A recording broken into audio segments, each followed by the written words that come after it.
There is outrage over the possibility of another sexually violent predator being placed into the East County. This is 41-year-old Thomas Cronwell, who you saw there earlier. Our 10 News reporter Jennifer Dela Cruz is joining us from Hucumba Hot Springs. And Jen, several sexual predators, they already live in that same area.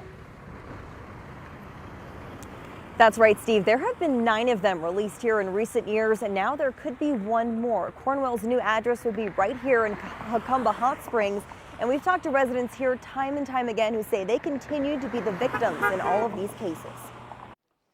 If you live in this part of the county, you enjoy the simple life.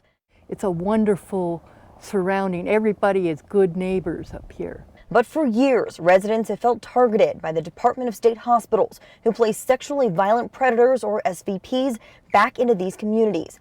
One woman didn't want to show her face because she says she's a victim of sexual violence herself. Put them in their own backyard and see if that's where they want to release them. Their newest neighbor may live here at 2135 McCain Valley Road.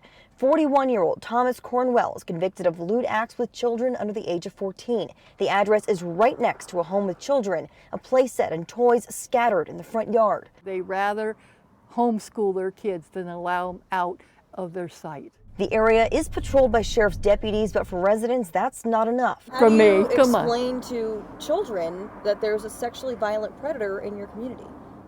Tell them there's a rattlesnake that walks on 2 legs. County Supervisor Diane Jacob has been outspoken on the issue for years now. She released this statement about Cornwell, saying, in part, "As far as I'm concerned, they gave up their right to freedom when they preyed on our young and most vulnerable. They don't belong in any town. They belong behind bars." People who live here echoing that same passion. Yes. You feel like you're victims, essentially? I know for a fact what goes around comes around. Now, the hearing is not finalized yet. There is a release hearing on December 19th before a judge. The public is welcome to come and give their comments. And coming up on 10 News at 7 o'clock, we're looking into whether or not this program is actually working. Reporting live in Hucumba Hot Springs, Jennifer Dela Cruz, 10 News.